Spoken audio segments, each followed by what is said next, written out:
Maximize Business Value podcast. This podcast is brought to you by Mastery Partners, where our mission is to equip business owners to maximize business value so they can transition their business on their terms. Our mission was born from the lessons we've learned from over 100 business transactions, which fuels our desire to share our experiences and wisdom so you can succeed. Now here's your host, CEO of Mastery Partners, Tom Bronson. Hi, this is Tom Bronson, and welcome to Maximize Business Value, a podcast for business owners who are passionate about building long-term sustainable value in their businesses. This episode is part of our series called Tales from the 17% Club. As we've said over and over again, a full 83% of attempted business transitions fail to reach the finish line, meaning that only 17% are successful. In this series, we interview people who have successfully sold their businesses. We call them the 17% Club, to learn more about the process and hear some interesting stories along the way. Today will not disappoint. So in this episode, I'd like to welcome our guest, Mitch Felderhoff, president of Muenster Milling Company, a fourth-generation dog food manufacturer in Texas. I met Mitch through Biz Owners Ed, the North Texas nonprofit that provides mentorship and education for business owners. Now, you might wonder why a fourth-generation business owner is on our 17% Club podcast, where we interview business owners who've successfully transitioned their business. Well, this is going to be one that is going to be one of those very unusual stories that includes not one, but two business transitions and an owner who ate his own dog food for a month. So stick around. This is going to be a fun ride. Welcome to Maximize Business Value, Mitch. Hey, thanks for having me. I'm excited to be here. Awesome. So give us a little background on Muenster Milling Company, the business that you and your brother bought from your parents in 2015 and then sold. Yeah, so Muenster Milling Company has been around for 90 years this April, be 9 decades. My great-grandfather, he was a sharecropper back during the Great Depression, and a lot of the local farmers needed a place to take the grain and thought he was a great worker and decided to borrow him the money to finance his operation so that he could put a flour mill in. About 5 years after putting the flour mill in, he realized he could drive to Kansas and get the flour cheaper and bring it back than what he could mill it for himself. So he converted this facility into a livestock feed mill, and we made a lot of dairy feed for the next probably close to 50 years. And then when the dairy consolidation took place in the industry and the cheese plants went to Wisconsin and California, because at the time Muenster had a small cheese plant. And so we sold the dairy feed to the dairies. They brought the milk to town, made cheese. It was just a circle that worked well for everyone. When that left, we started making a lot of actually we switched to horse feed, emu feed, anything that we could make. So my dad put an extruder in 1990, which is what makes a conventional pet food kibble that you see. Wasn't really a customer base there. We just put it in to do something different. We got a lot better at it in probably the early 2000s.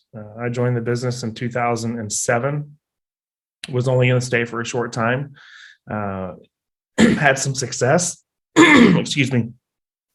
Decided that we wanted to scale the business, and then convinced my brother to come back and join me so that we could try and take it to the next level.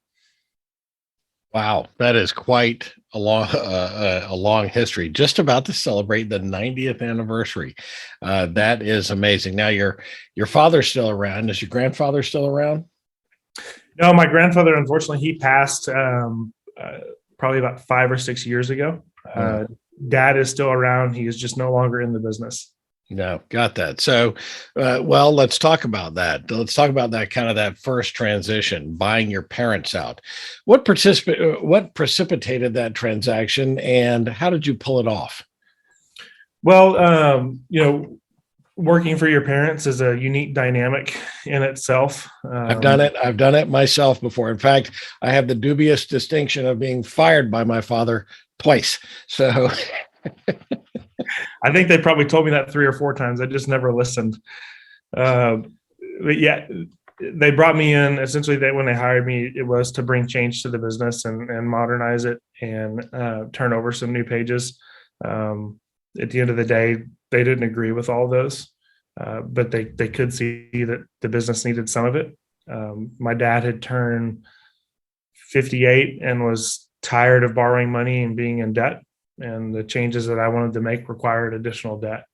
And so we wanted to get into the freeze-dried category, which is kind of the highest tier of premium that you can get in pet food. And he didn't really want anything to do with it because every machine cost $1 million.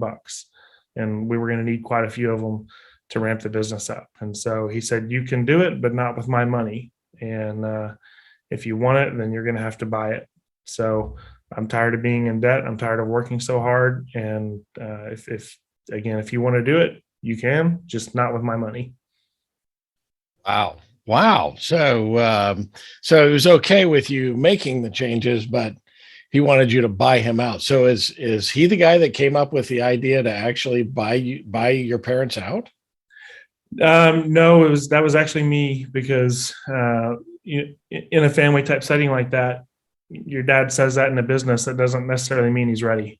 And so I came back the next week thinking, okay, let's hammer this out. He's like, well, I wasn't really serious. Like, you really want to buy it, which set off a whole new chain of events and discussions. And eventually I had some great friends and mentors that helped me say, hey, here's the best way to approach it.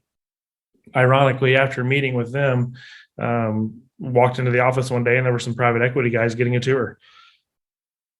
Really? So your dad had already talked with some private equity folks about just selling the business outright.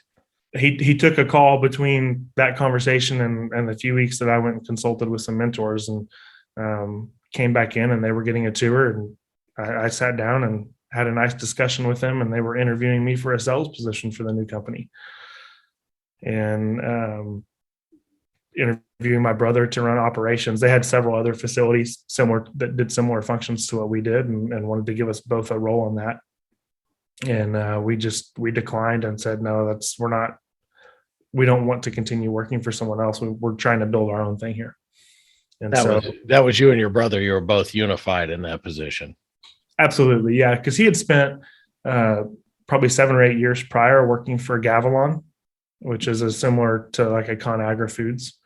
And he had bounced around a lot, and he had played that game already. Got it. So was that a total surprise when you walked in and private equity was there taking a tour? It was pretty surprising. Yeah. We were taken back for sure, especially with that warning on it. But it was also a good sign that he is ready to move, and he's starting to take action. So we didn't take it personal. We just kind of looked at it as more of a green light to press harder.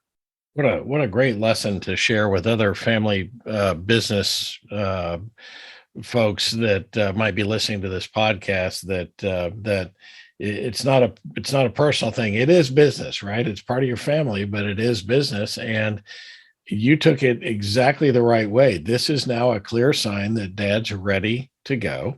If he's entertaining private equity, and then you took kind of matters into your own hands. So did the private equity make an offer, and did you have to compete against them to get the business? So I don't know that they made a formal offer, but they gave an indication of here's where they would probably fall. Those numbers are always really a gray area. You said that right. Yes. Yeah. But the dad took it as truth and kind of said, here's the bar. And here's where it needs to be, because this is what I'd be willing to take from them. So this is what it would be from you. Wow. Even taking the indication of interest, you might have saved some money, Mitch, if you'd have had them go all the way through due diligence, because just for the education of our audience, typically when offers come in, and don't get me wrong, I'm not disparaging private equity. They're in a very important part of the M&A ecosystem for sure. But they'll make an indication of interest, and they almost always give you a range, right? It's somewhere between this and that. And the number that business owners always hear is the top number. Let's say it's a range of 25 to 30 million. So I hear 30 million. but the number that they really intended me to hear was 25. And by the way, that's the ceiling. That's, it's never going to go over 25 after they go through due diligence and all of that ticks that down. So perhaps you could have saved a little money if you'd have said, just go ahead and take it through due diligence, Dad, and see. So you came in, then you and your brother came in with an offer, and that kind of set the bar. And so sort of would you call it a friendly transaction? And did each side, even though it was your parents, there are two sides to this coin, right? You're the buyer, they're the seller. Did you each have legal representation? We did, yeah. So we hired a merger acquisition attorney. We hired David Hammer and worked with him, and he was great. And it was probably an unconventional process because there was no due diligence. It was, here's the number that you have to hit, find a way to do it. And so we worked with some asset lenders, and David helped us get creative on employment agreements and stock options to hit the number. And it was one of those, this is the number or it's not happening. And so David helped us put it together in a way that protected both sides. The legal side of it was great because it kept everything black and white and pulled the emotion out. And as far as how friendly was it, there was no ill will on either side. There was just, he had a line in the sand that just basically nothing crossed. So we made lots of concessions. We did not do due diligence. So we just had to trust that everything is what was said. Sorry, I gotta, 1 second. Yeah. We had to trust. The light went out. Yeah, it went out. I can still see you. we just had to trust that everything was fact. And when you're doing inventory, not in the most modernized way, there were risks there that we just had to assume. And there was no escrow and true up on working capital. It just was what it was at closing. And so overall, it probably took us close to 9 months just to get to the point from the initial conversation to where papers were drafted. We drafted the original paperwork and it was 10 or 12. No, it was like 56 pages. And my dad just said, I'm not reading this and definitely not signing it. It needs to fit on 12 pages or it doesn't happen. Yeah. Wait, your definitive agreement was 56 pages and your dad said he'll only read 12. Yes. And so we fit it all on 12 and would you like reduce it to 3-point type or something? Well, unfortunately, David just said, guys, I don't like it. We'll do it. Here's the risk that you're assuming, not me. And there will be 12 pages, but page 13 will be the signature pages. And that's the way it's going to be. Wow. Now, so our audience is already familiar with David Hammer. A few weeks ago, he did 2 podcasts, and it's the same presentation that he gives at Biz Owners Ed that we spread over 2 podcasts so he could give a little bit more detail. He is absolutely one of the best M&A attorneys I know, but also understands the whole taxation issue because he's a CPA. And so, if Hammer says, okay, that's a sign of a good attorney, you guys make the business decision, but let me just tell you where the risks are, right? And then it's your decision to make. It's not my risk, it's your risk, as long as you walk in with eyes wide open. So apparently the risk was reasonable enough where you guys walked in and said, okay, we're doing this. Yeah, I mean, look, we were both young. I was 30 years old at the time, maybe even 29 when we did the deal. And my brother was 33. So we figured if we're going to screw up, let's do it early. And we'd also learned that if you owe someone $1,000, you have a problem. If you owe someone several million, they have a problem. Yes. Yeah. I remember writing that down from your interview at Biz Owners Ed. That's one of my favorite quotes from you, that if you owe somebody $1,000, you have a problem. If you owe them a few $1 million, they have a problem. I love that quote. Yeah, absolutely. So once it played out, you guys did the closing. Let's just talk about closing day. Was it emotional for you and your parents, or was it just, here we're closed and off we go? It was more of a check the box transactional. I think there was more emotional struggle on their end because, they said they wanted to do the deal. And then there was a struggle getting through all of the details of how the deal would work. How do you come to the price, and what is life after the deal like in the relationship from a business standpoint? So there were a lot of contentious moments that did make it difficult. And then on closing, when you've done something for 40 or 50 years, like my parents had, it became their identity. And so they didn't really have a plan for what happens after and what happens when, because they didn't buy my grandparents out probably until my grandparents were in their 80s. It was quite a ways off. So I don't think they envisioned everything happening as quickly as it did, which is great for them because they got paid a lot quicker, as opposed to having to wait another 20 or 30 years for it. And it happened quickly. And there was a little bit of resentment on their end, I think, that it did happen. So it took some time for them to work through that. So it kind of felt like there was some holding the nose as you sign the paper, almost like, well, I said I was going to do it. I committed to it. We went through the process, and now I actually have to sign the papers. Yeah, I know the same kind of day. My dad sold his business when he was 55 years old and really didn't know what he was going to do next. In fact, I write about that in my book. I call that Act 3, right? Act 1 is our youth when we're young and stupid. And then Act 2 is kind of the earning and family years. And Act 3 is what's next, right after that. And it makes it very difficult to do that. Your dad was, you say 58 when this transaction happened, or 59? Yep. 50. I think he's 59. Yeah. So that's tough if you don't know what to do. And that's one of the things that we spend a lot of time with our clients talking about. What does Act 3 look like? When I ask a business owner, what are you going to do when you don't have to come to the office every day?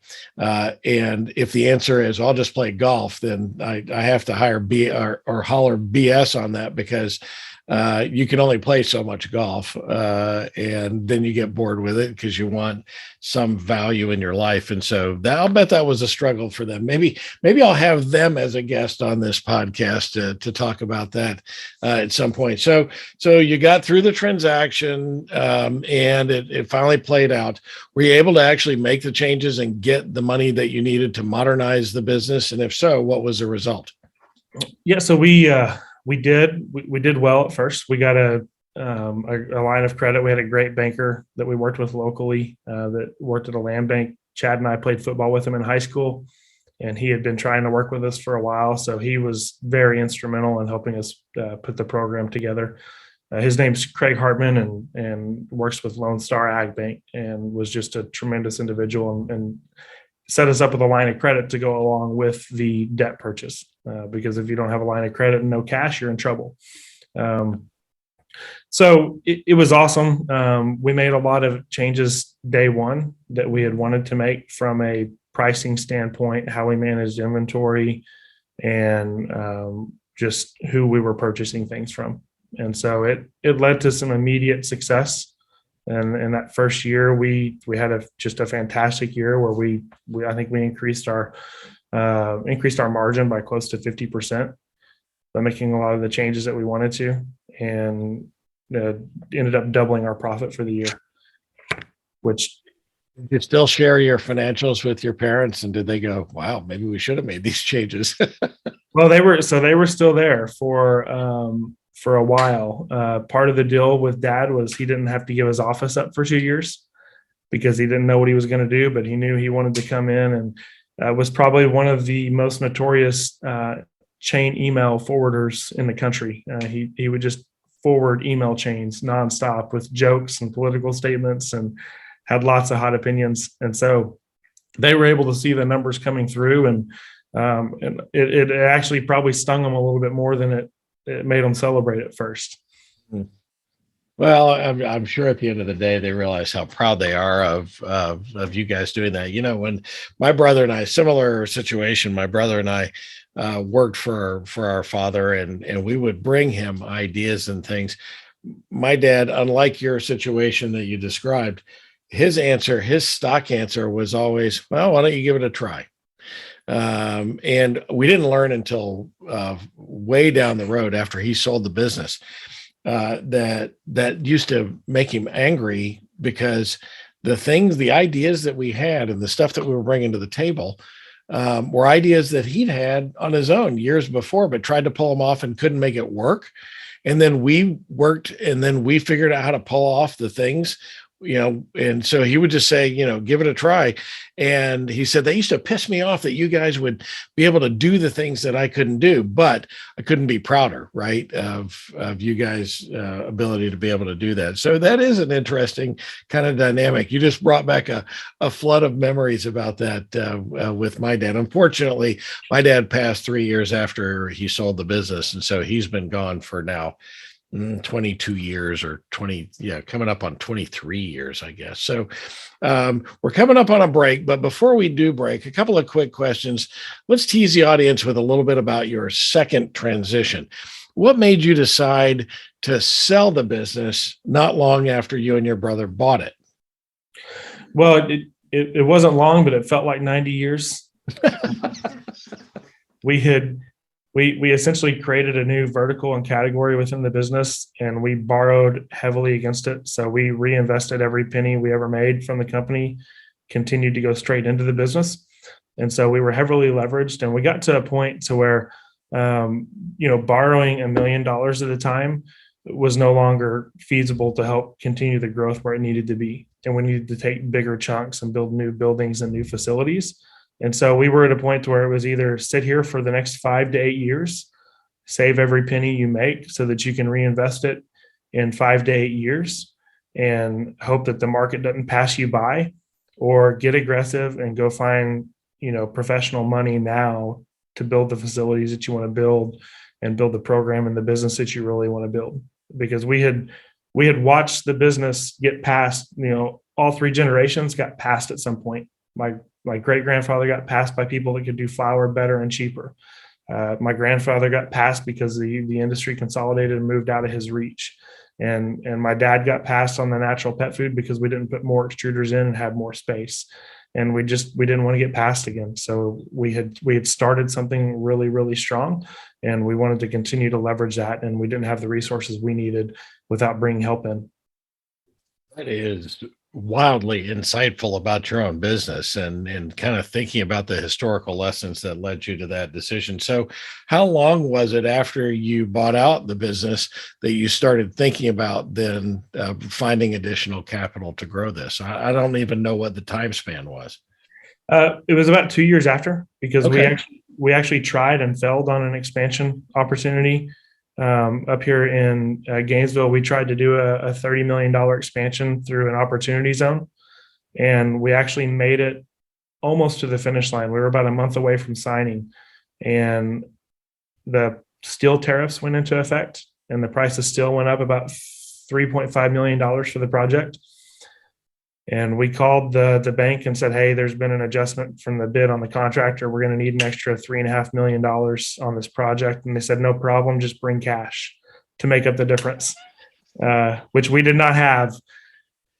And so when we hit that mark and realized we were about to risk everything we had and probably be within like 5% of budget as an expectation, and after seeing that we would have been 10% short, it was a realization that we needed to grow something that we could get other people to believe in and put real money behind. So you made the decision to go find some professional money. How long did that process take from the decision to, okay, we're going to go find some new money until you actually closed a transaction? So that was in late 2017 that we kind of had that epiphany, but we knew we had to build something worth investing in for someone to come put the capital behind. So we bought our first small lab freeze dryer, like $3,500 on Black Friday, I think. We spent 6 months trying to figure out how to use it in our office. We decided that we believed in it, and we ordered our first freeze dryer in, I think, April of 2018. And then 2020 hit, COVID hit. We had just ordered 2 more right before COVID. And we got a call from the manufacturer and said, hey, if you guys don't want to continue, if you don't want to accept these freeze dryers, I've got other people that'll buy them. And we just said, no, we're going to get this over with quickly, or we're going to be awesome. And we went on ahead and continued. And once those 2 machines came and the capacity was spoken for, we knew that we were on the train to having to find more capital. Oh, that's awesome. That's a smart play. COVID, how did it impact your business? I'm guessing that probably not a dramatic downside effect like you would find in a restaurant, for example. I mean, people still have pets and they wanted to take care of their pets. How did COVID impact you guys? So we grew by about 30% in 2020. It was a big year for us because pet adoptions went through the roof. Everyone was stuck at home and wanted a friend. And so the pet category alone, if you didn't grow by 15%, you went backwards. And it was a really tough year from a labor standpoint and supply chain and still fighting through that. But, we had weeks where we were 25% staffed and orders were up, 150% in the category. So just muscling through that, Chad was spending 70 hours a week at the plant just trying to get product out. Wow. And that's when you say, hey, Dad, I know what you can do in your retirement. Come on over here and run these machines for us. Yeah, we thought about it. No doubt. Now, did you have a transition team for this process? Attorney, CPAs, any of that? We did. Chad and I did most of the heavy lifting. So we didn't bring an advisor on until the very last second. It was, we were having nothing but casual conversations with a couple of the private equity groups that we talked to for a couple of years. And then one of them put a number on a piece of paper and it escalated quickly. And I got a call from another one. I'm like, hey, I think we're in a process officially. Not really sure how it happened, but I've got something I'm interested in signing. And so within probably a month, we had 4 or 5. And that's when we called our mentors again and said, hey, Jay, David, what do we need to do? And that's when they recommended, hey, I would bring an advisor on to help facilitate the transaction. If you already know what you're doing and you like the deal and you like who you're working with, that's fine. And we turned down, a much bigger number than we took, ultimately, just because we wanted to work with the people that we're working with. And David Hammer did the majority of the heavy lifting for us as our tax attorney and M&A attorney. But yeah, it was due diligence stuff landed on Chad and I. I'm curious. It occurs to me that you took on private equity money. Was this the same private equity firm that your dad was showing around when you arrived those years before? It is not. No. That would have been the irony of all ironies, right? It would have been. It would have been. They're probably great people too. Awesome. So how did your parents react to this second transaction? They were a little bit surprised. But overall, I think they were happy. It's the first time now in 90 years that our family hadn't been in debt to the same facility. So they know what it's like to carry that weight around. And I think they were happy to see us accomplish it. And it's been good for the community. We've added close to 50 jobs since we purchased the business and take pretty good care of everyone. So I think it's been a good thing. That's awesome. That's awesome. We're talking with Mitch Felderhoff, member of the 17% Club. Let's take a quick break. We'll be back in 30 seconds. Every business will eventually transition, some internally to employees and managers, and some externally to third-party buyers. Mastery Partners equips business owners to maximize business value so they can transition their businesses on their terms using our 4-step process. We start with a snapshot of where your business is today. Then we help you understand where you want to be and design a custom strategy to get you there. Next, we help you execute that strategy with the assistance of our amazing resource network. And ultimately, you'll be able to transition your business on your terms. What are you waiting for? More time? More revenue? If you want to maximize your business value, it takes time. Now is that time. Get started today by checking us out at www.masterypartners.com or email us at info@masterypartners.com to learn more. We're back with Mitch Felderhoff, a business owner who successfully bought and then sold his business. So, Mitch, let's talk about the due diligence process. You mentioned in the first half that you really didn't have a due diligence process in the first transaction where you bought your parents out. It was basically a take it or leave it, right? Here it is, and you're taking the risk. What about due diligence in the second transaction? I'm assuming that your private equity firm did a pretty extensive due diligence. They did. It was very painful. I haven't turned 40 yet, so I haven't gone for that appointment, but I've got to assume it felt like that. Yeah. We, going through the initial conversations with the private equity guys and getting the letter of intent, it's all exciting and it's all fun and it's forward looking at here's what great looks like. And when the due diligence request comes across, I don't know that I've ever seen such a large list of paperwork needed to make something happen. And honestly, I scrolled through it and got a little bit overwhelmed and just said, we're going to look at that tomorrow. Because once I open this can, it's not going to stop. The work won't stop. And so I just went and told the wife, I said, hey, we're going to hang out tonight and have a family night, but you probably won't see me for the next 60 to 90 days because I've not seen a homework list quite like that one in there. And the business was still going through the hyper growth phase too. Yeah, it's tough to manage a business and manage a process like that in due diligence. Did you have anybody inside other than your brother that you could kind of shove some of these responsibilities to so that you could just kind of manage it and manage the business? We did, but we were already running kind of lean. We brought a fractional CFO in, and then we had an in-house accounting team, and they were helpful. So they could run the reports, pull the reports. But we had just made an ERP change about 2 years prior and still working out some of the kinks on that. So as we would go to pull reports for the last 2, 3, 5 years, a lot of the numbers didn't add up. And so we had to go through and say, okay, I remember what happened in 2014. It was this. And here's why there was an inventory adjustment here because we were matching ERP systems up. And we changed item number descriptions and methodologies for tracking sales.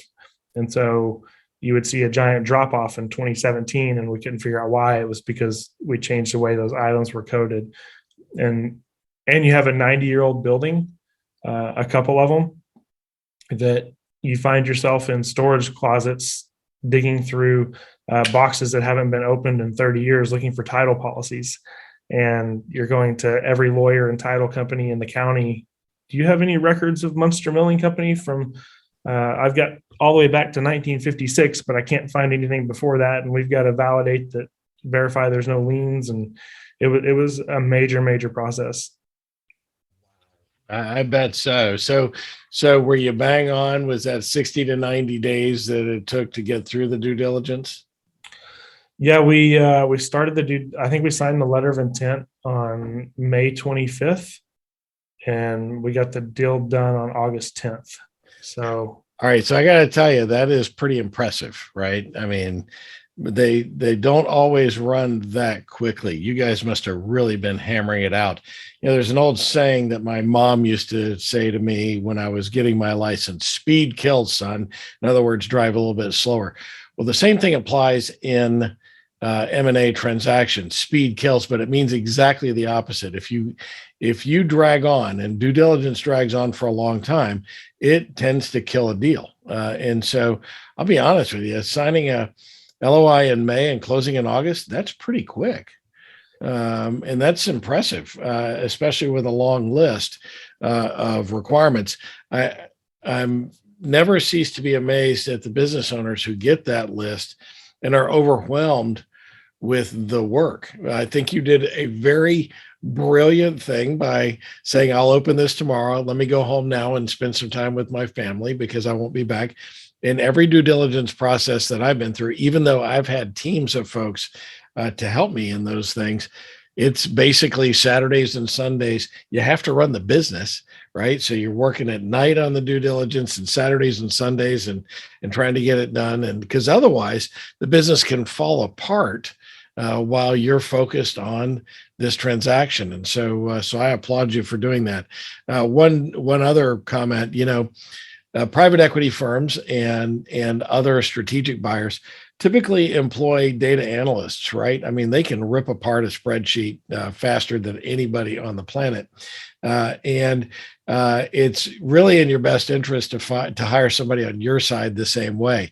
In my last transaction, which is one of the larger transactions I've done, when I sold a business to a large publicly traded Canadian company, I actually hired a data analyst on my staff to run the numbers and process all of the data.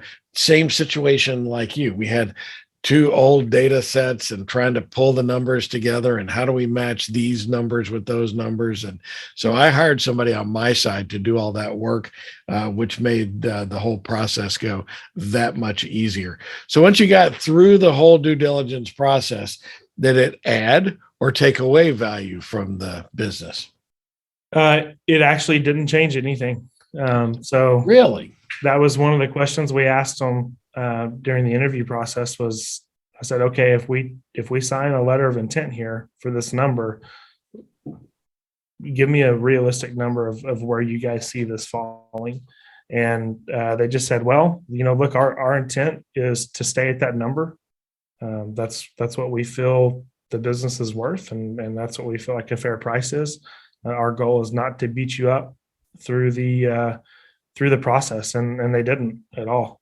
They were actually very, very generous to us from a, I would guess, patience aspect, and from the data portion of it. As you mentioned, you send a spreadsheet, it's coming back within 45 minutes with 35 questions of, this doesn't add up to me. And I would call them. You answer one question and it spurs 35 more. Yeah. And so I would call and just say, guys, I'm a dog food salesman. I'm doing the best I can with Excel. Here's the answers I have. But ultimately, there was a competitive bidding process. So they did want it because there were backup options for us if it didn't work. And they knew that. And we're trying to grow the market fast. So there was a goal: the faster we could get through the deal, the faster we could order more units and build a new facility. Brilliant. I like that. Now, nearly every private equity will tell you that no, it's not our intent to beat you up, but too many times the due diligence process is designed for nothing more than to beat up the purchase price, right? Lower the price, figure out a way to be able to do that. You guys were very fortunate in that you didn't wind up with that kind of a conversation, because that's what I call due diligence. Due diligence is nothing more than, yes, they need to verify what they're buying, but nothing more than an exercise to find ways to lower the purchase price. And it sounds like you guys came away totally unscathed. At the end of due diligence process is what we typically arrive at, what I call and what we call in the industry, the retrade conversation.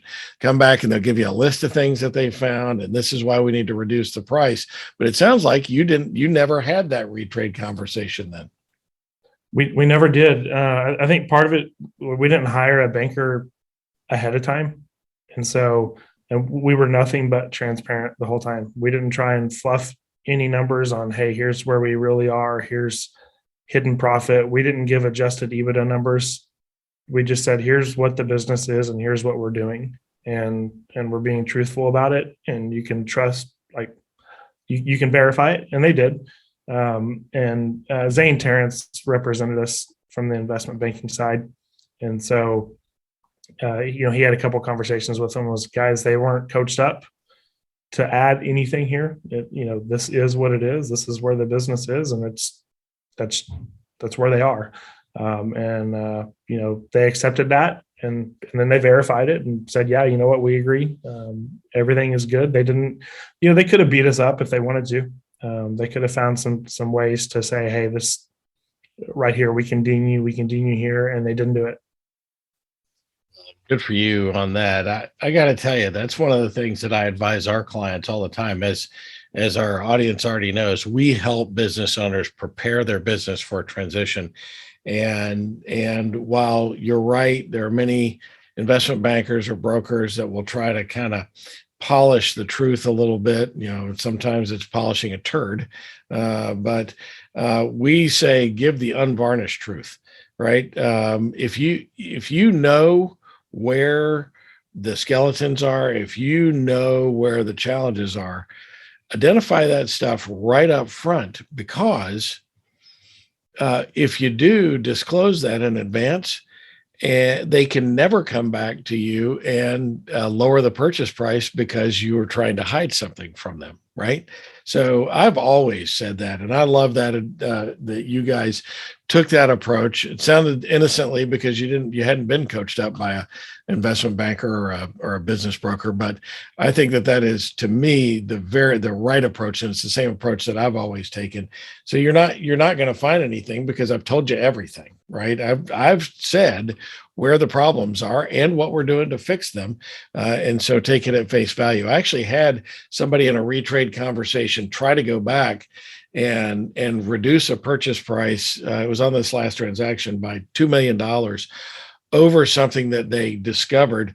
And when I reminded them that we had disclosed that and showed them where we disclosed it months before they actually gave us an LOI, I said, now look, I know you're calling to retrade this deal, but it's not going to be on that. So what else did you find? Right. Because and it's being honest and open and upfront. I love that. If especially with a professional buyer, a private equity or a strategic buyer, man, they're going to find it, right? They're going to find problems. And so try not to hide them, disclose them before they make their offer. So what did you learn going through this whole process? Plan years in advance for what your business will be like when you do want to make a transaction. Because it doesn't just help you, even if you're just going to take on more debt. The professional lenders that we spoke with had the same questions, and everything needs to be organized in the way they want to see it. So if I had listened to probably everything that I was told 6 years ago, we probably would have hired a private equity group from a consulting fee to come in and say, hey, if we want to sell one day, what do you want to see? How should this look like? If we want to raise money to grow the business, what do we need to do to check the boxes on what you look for in the industry? And I think they're happy to do it because it helps them learn about the industry and gives them an idea on what the pulse is, and they establish a relationship early. Because at the end of the day, they do want to work with people they want to work with. And if they believe in your business and you, then they would love to be at the top of the list when you do go to make a transaction. And then I think organizing your data around those requests, we would have made the due diligence process that much easier. And I think every day, Chad and I were emailing each other at 4:30 in the morning and at 10 p.m. at night, because that was the only time we had to work on the project. And if we had set up the reports the proper way in the ERP system 4 years ago, or 2 years ago, I guess, when we installed it, most of that stuff would have been a click of the button, export and send it to them. And it would have been very easy. Instead, we were matching up reports from 2 or 3 different ERPs and trying to marry them together. And so I think just having the data organized the way they want to see it on the front end makes everything quicker and less stressful for you, because you're questioning everything that you go to look up. Is this the way they want to see it, or am I doing something wrong? I love that. Reaching out to an investment banker or someone to get some fresh eyes on it. That's what we do here. I strongly recommend. You mentioned Zane Terrence. Here's a copy of his book, 17 Reasons Your Company is Not Investment Grade and What to Do About It. You don't even have to hire an investment banker. You've got a nice book here that gives you all kinds of reasons, or even in my book, Maximize Business Value. It's a shorter read, easier than reading Zane's book. Zane's a good friend, though. And I love his book. But you can find resources to kind of help you think about creating that investment grade business.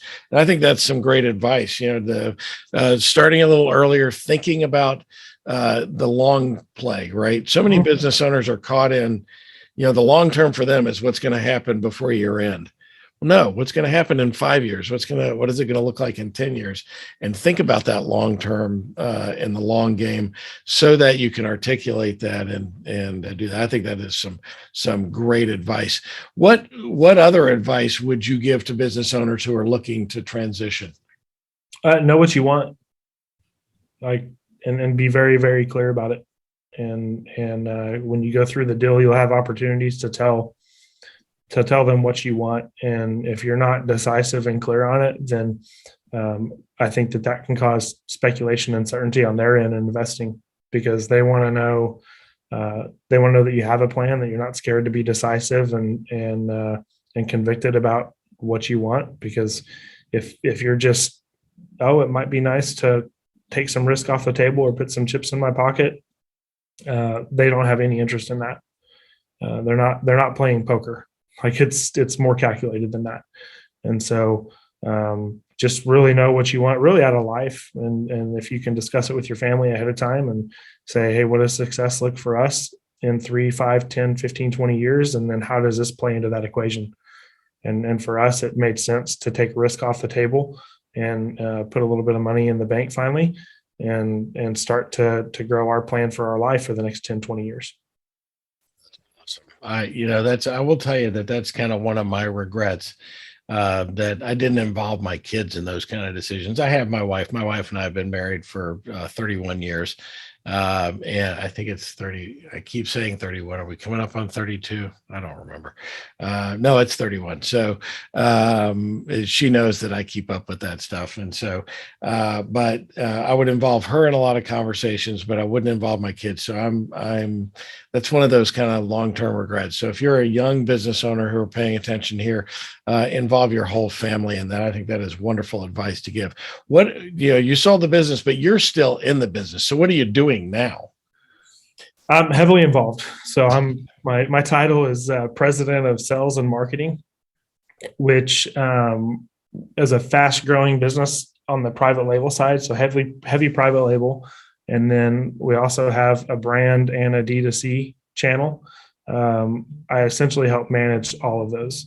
And so we've got, a decent chunk of responsibilities where we're all still wearing 7, 8 hats, because just because you bring on a professional doesn't necessarily mean they want to open their checkbook and let you hire 35 people to make your life easier.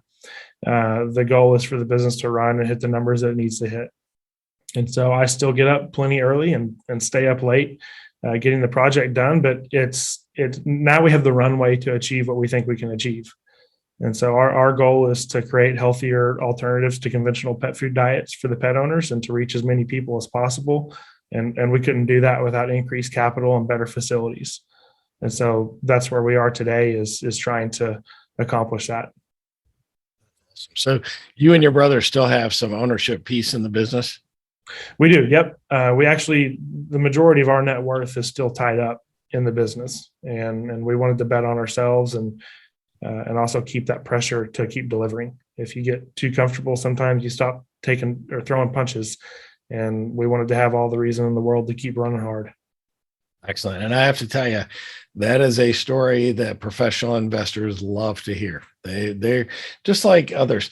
They want to look at the business. They want to be sure that it can grow, but they're investing in people. And I think that was a great thing for you to communicate to them, because it demonstrated that you too are committed to this business long term, because they can't run it on their own. They still need people to run their business. Look, before we end, I have to go all the way back to the beginning, and have you talk about the 30-day dog food challenge. Now we're going to have that on a little snippet of your blog of that on our blog this week, as well as we're going to provide a link to your documentary on it on YouTube. So why did you eat dog food for a month, and what did it do for the business, and what did it do for you personally? Yeah. So, as a smaller company, it's hard. It's hard to be David and get up and try and fight Goliath every day. And especially if you don't know what tools to use. And so we were going through a stage in the industry where there was a bunch of information being spread that you can't necessarily trust boutique brands. there were some studies that came out that dog foods that were grain-free were making dogs sick. And they listed like 18 or 19 different companies that had a significant number of dogs that were affected. We weren't on that list, but in an effort to kind of further punish the smaller guys, they just threw out and boutiques, and we were considered a boutique brand. So we were getting, if you run a Facebook ad, you know the danger of doing that anyway, just because the amount of people that'll leave negative comments that are just there to say bad stuff. And so every day I was getting 10, 15, 20 messages of, I can't believe you guys are doing this to dogs. I'm like, we haven't done anything. And we can have a discussion about the science, and it's 100% on our side. And we have the best nutritionists in the world that have helped us design these recipes and test them. But it didn't matter. The message didn't resonate.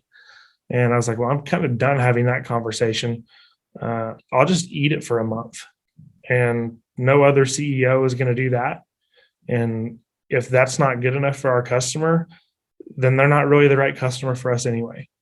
And so my wife and I were on our 10-year anniversary trip, and I just said, hey, I'm done going halfway on this. Like, I don't want to be like this forever. I want to make significant impact. I'm going to eat the food for a month. And she was just like, okay.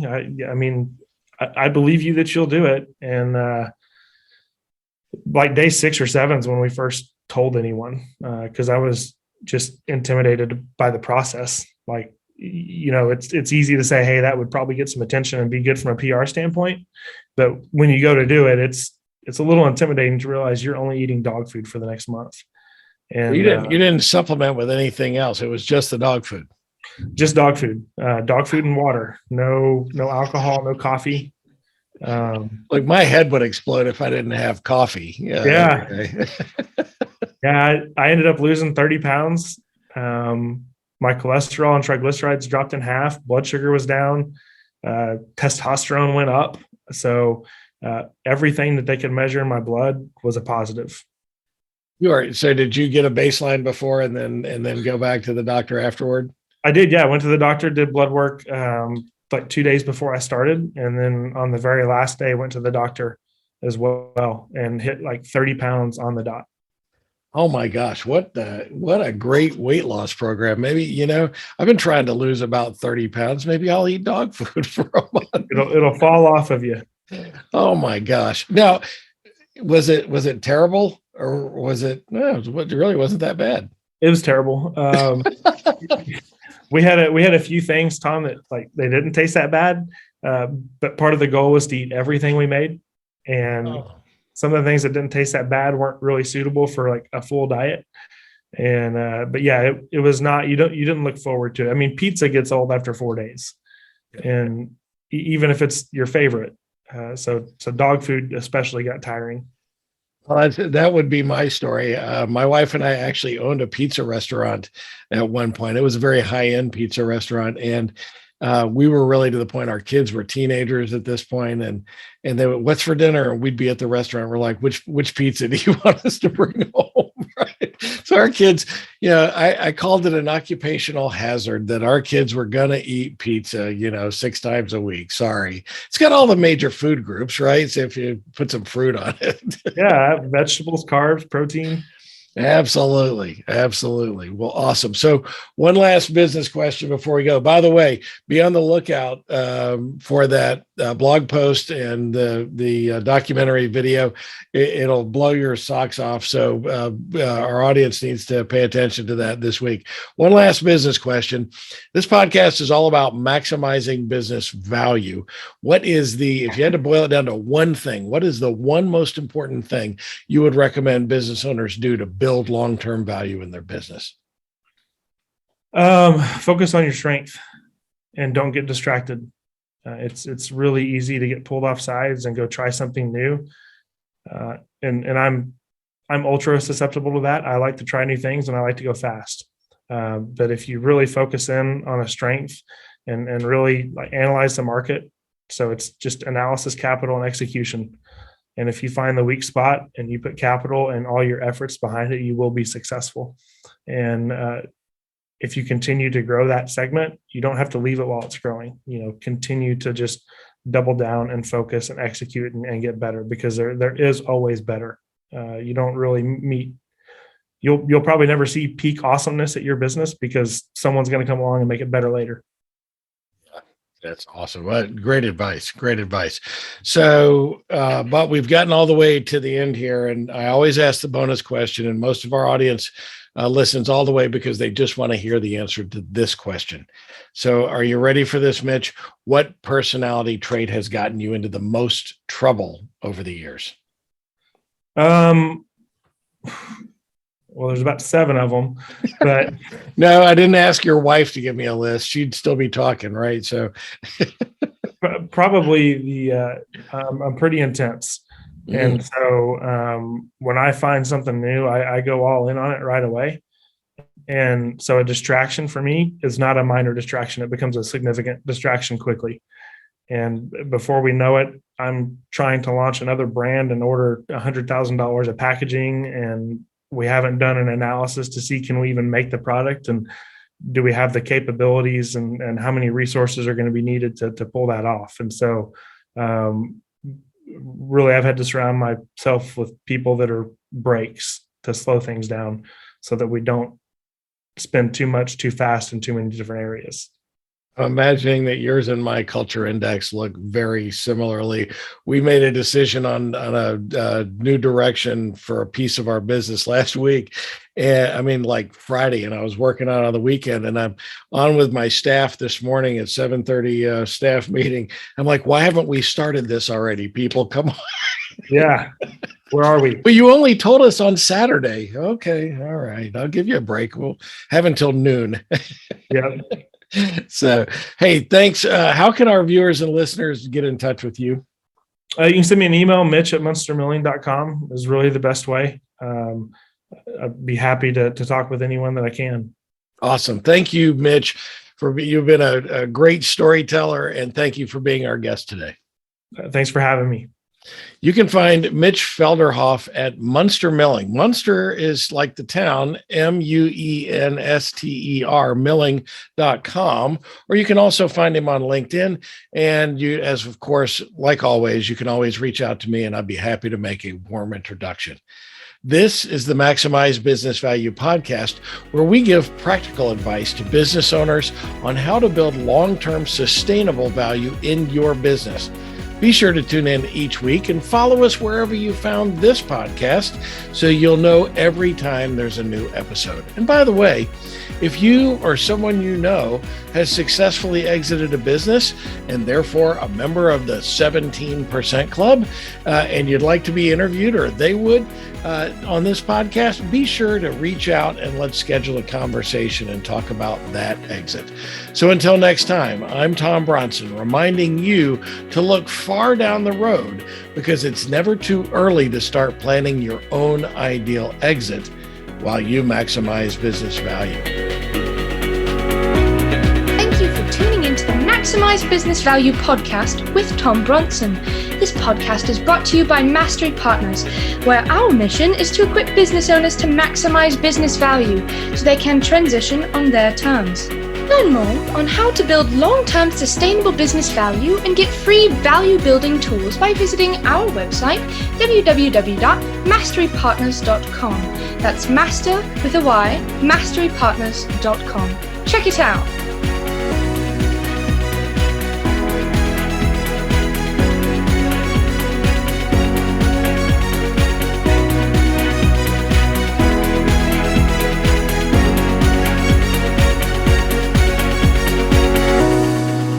That was perfect. I wouldn't make any changes on that.